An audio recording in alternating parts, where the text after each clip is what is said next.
It's the Orioles on Masson and a beautiful night here at Camden Yards in Baltimore for the beginning of the three-game set and the final homestand. It's the Orioles taking on the Red Sox. 6 left. That's all there are. And still up for grabs virtually everything in the American League as far as the postseason is concerned. The Yankees have the one-game lead over the Orioles. The Rays still within striking distance, 4 games out. But obviously for the Rays, if they're going to make it, it's got to be via the wild card. Baltimore in good position there. The fact they are number 1. The A's number 2, but the Angels and the Rays both have an opportunity. They are 2 games behind Oakland for that second spot. Hi, everybody. I'm Gary Thorne, and welcome. Great to have you with us tonight. Before we get started on the baseball stuff, Maverick, Luther, Wieters, welcome to this world. As Marie and Matt Wieters, the baby was born at 5:11 this morning. A new Orioles fan is ready to go, and so are the Orioles. Tonight they take on this Red Sox team. Will it be the reversal of what we saw last season? Last game of the year occurred on this date, and what a date it was in baseball. The Orioles against the Red Sox. Red Sox looked as though they had a chance to make it. The Rays 7 games out. The Red Sox, they were 7 out a year ago today, but a chance at the wild card. The Orioles, look at that, 29th. And then what happened? Well, they came in here to play that series against the Orioles, and in the final game, the Orioles came away with a comeback win. Andino, of course, delivering.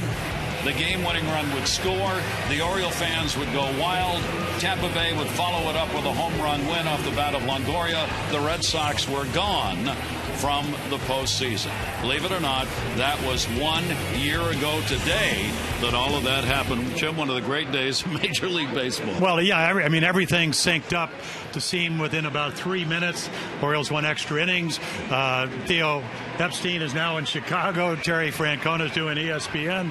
The closer, Papelbon, is a free agent in Philadelphia. So we know what the Red Sox want to do. They want to do exactly what the Orioles did to them last year, winning 5 of the last 7.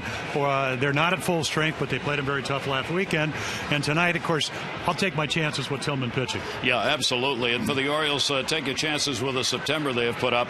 They have been outstanding. The numbers for the Orioles in September as good as any team going in the American League. First in batting average, home runs, extra base hits, and the 4th best ERA. Jim, that is an amazing month that the Orioles have had. Well, it really is. And, you know, we've talked about it. We did it on the West Coast. This may be the best the Orioles are playing at any time this season. And what better way? Dan Duquette talks about you need to get into a routine. Buck Showalter, the skipper, talks about you have to play in the moment. I always thought it was a process. And this ball club, ever since they went out and got McLeod and Manny Machado, they're a better defensive club. We know they're going to hit home runs. McLeod gives them defense and speed, and all of a sudden the starting pitching, and we know how good the bullpen's been, one of the most consistent bullpens in baseball. So all of a sudden they can beat you in a number of ways. You couldn't say that 4 months ago. And Jim, Chris Tillman has come on since making a start in July for the first time at the Major League level to be one of their best pitchers. Really is. You know, when he's healthy, he had to miss about 2 weeks with nerve condition in his elbow. He throws hard. He can throw anywhere from 91 to 95. Great power, curveball, changeup. I mean, this is a guy that's won 7 out of his last eight decisions. And the one question, never has beat the Red Sox. Not that he didn't pitch well last Sunday against the Red Sox. Let's see if he can win for the first time ever against the Sox. The Orioles having one of their best seasons against Boston. They have put up very good numbers against the Red Sox. They are 3-3 in games that have been played here. Ironically, they won 7 of the 9 games that were played at Fenway Park against the Red Sox. Well, I mean, to me, it all goes back to early May where they threw out Marlon Byrd in the 16th inning to have Chris Davis come out and pitch 2 shutout innings. Adam Jones hits a home run off of Darnell McDonald, their center fielder, when you go that many innings. So it's just been one of those seasons, Gary. It has been one of those seasons, and it's not done because the final 6 games become so vital for every team in the American League. And for the Orioles, final 6 begins when we come back.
lesson is brought to you by Southwest Airlines. Find our fares online only at southwest.com. And by Jeep. Jeep and the unique brand of freedom you'll find only in the full line of Jeep vehicles. Visit Jeep.com to learn more. Overcast skies, but a very pleasant evening. Take a look at our train game time temperature at 77 degrees. Mostly cloudy, humidity up about 47%.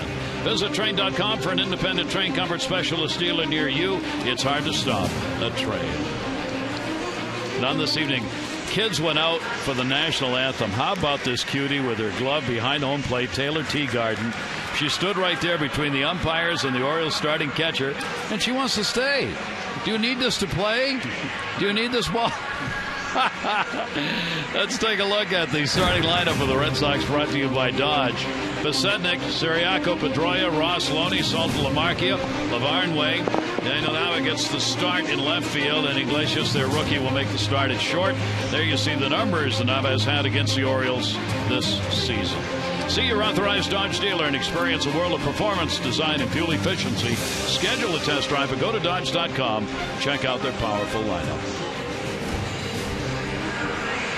Take a look at our AFCIA Intelligent Report. AFCIA, the Association for Global Security Professionals. Well, ace-like, we talked about how good Chris Tillman's been pitching. 7-1 in his last 11 starts. ERA a little over 3 runs a game, and then has trouble early, and then like a fine wine, ages well. The batting average goes down. 190 the second time through the order, and then the perfect combo. He has pitched well. They get him almost 6 runs a game, and it's pretty special when you're on a roll, and so are the guys that support you with the lumber. Boy, would Chris Tillman like to keep on that roll right here tonight, as the first inning we've noted in all of his starts, the ones that really matter. He has given up more runs in the first inning than any other by a lot. 14 first inning runs have been scored against him out of the 34 total. So getting through this first really matters. We are ready to go. Here's Pasednik, and we're underway. Pitch will be outside for a ball. Pasednik comes in with a 5-game hit streak, a .500 average against the Orioles this season with 1 home run and 4 RBIs. Trying to bunt his way on. It'll get by Tillman. Flaherty the play. Throws it away. Pasednik's on his way to second base. Throw down there by Reynolds, and he's in.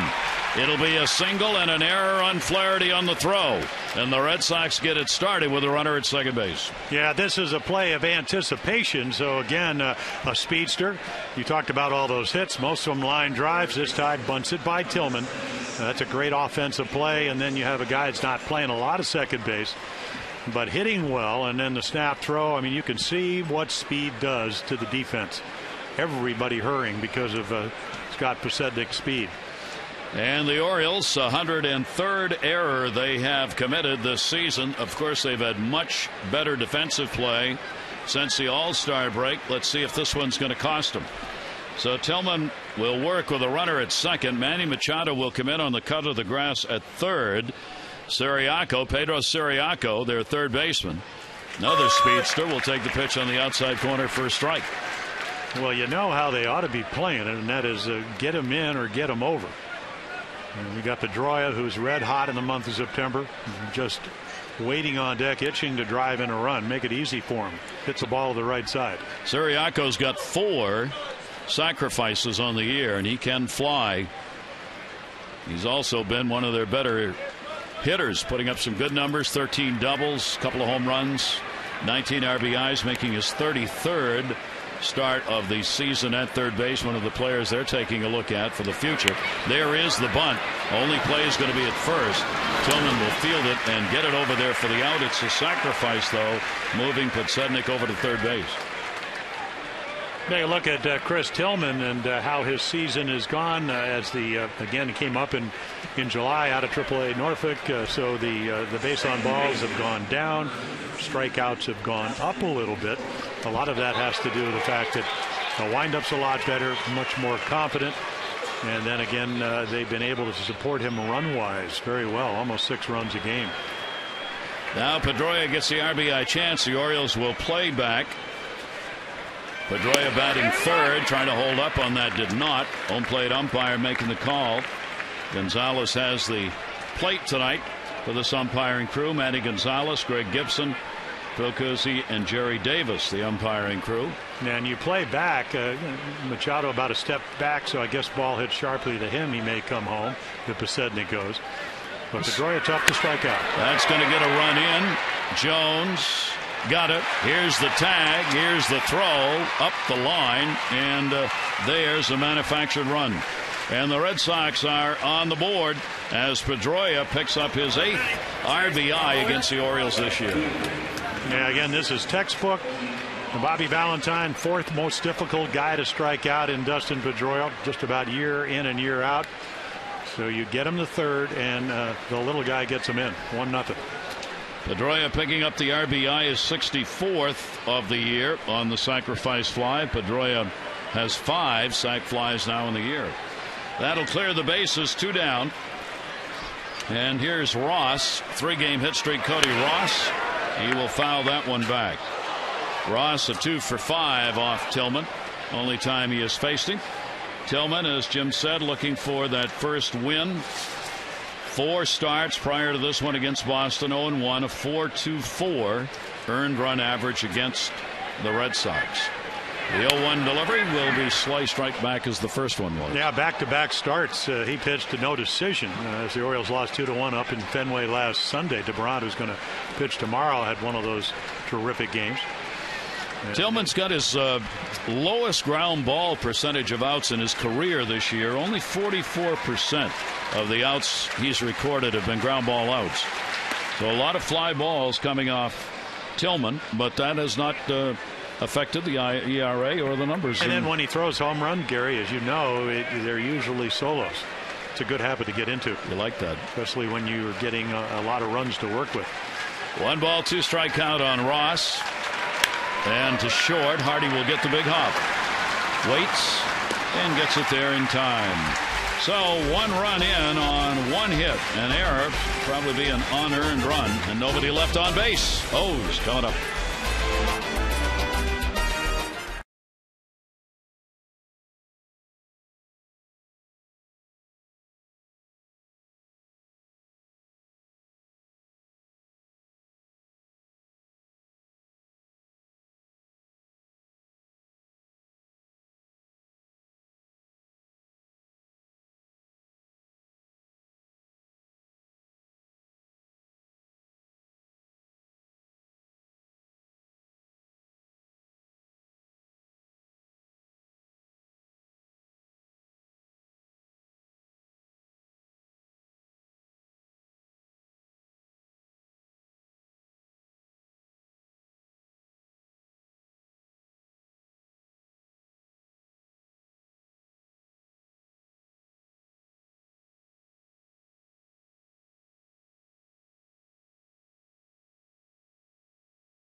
Before the Orioles get to the plate, take a look at the Orioles starting lineup, brought to you by Southwest Airlines.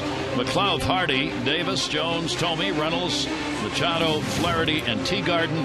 Manny Machado against the American League East. Really good numbers in this, his first year. And our AFC Intelligent report, well, for Aaron Cook, 33-year-old right-hander, sink, or you might have to take a shower. I mean, he could sink them with the best of them. 6th best ground ball ratio. Orioles, again, have done a nice job against them this year.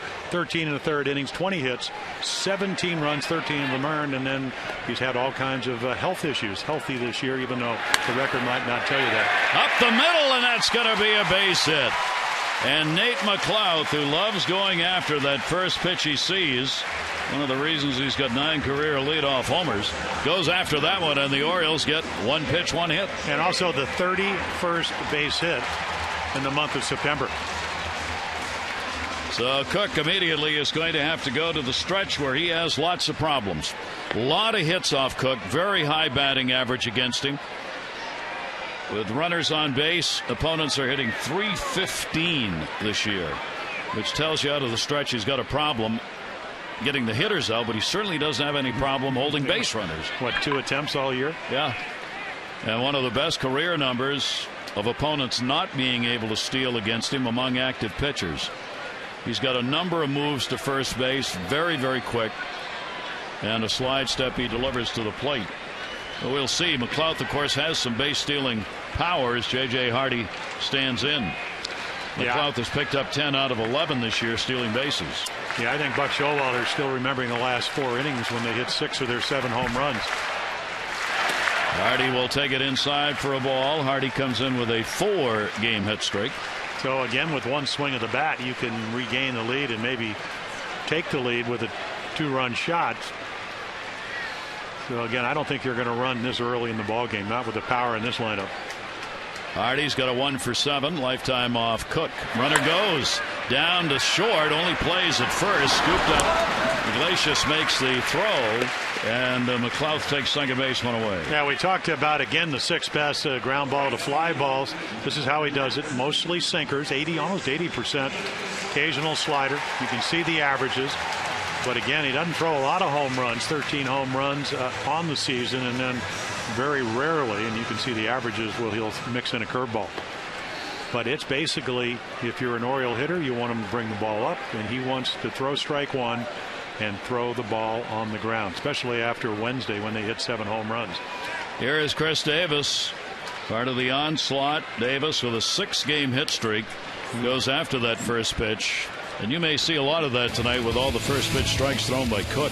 Davis, you see at home this season, 19 home runs, leading the ball club in home runs hit here at Camden Yards, which is exactly what you would have wanted out of Davis when you first got him, and to have your bullpen make hat catches on his home run. Well, he's pretty much done what I think they expected. They knew he was going to strike out. He really has been able to not to have that many peaks and valleys, but when he gets up on the top of the valley, he can really hurt you like he did the other night. Runner at second base, and that will be inside with a slider. The other thing that Cook does, and why the Orioles may be up there swinging so early in the count, he does not throw many pitches in a game. He's tossed less than 100 pitches in 42 straight starts. Randy Neiman on the left, the pitching coach. Bobby Valentine, the manager, on the right. So when Cook's out there, you've got to be ready to swing because you're going to see a lot of strikes.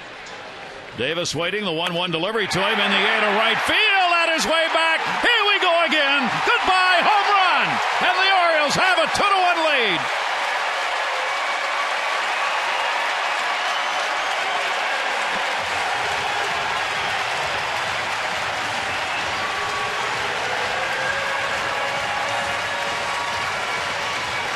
Sixth home run of the month of September. And the batting average zooming with the home run total. Well over 300. There you go.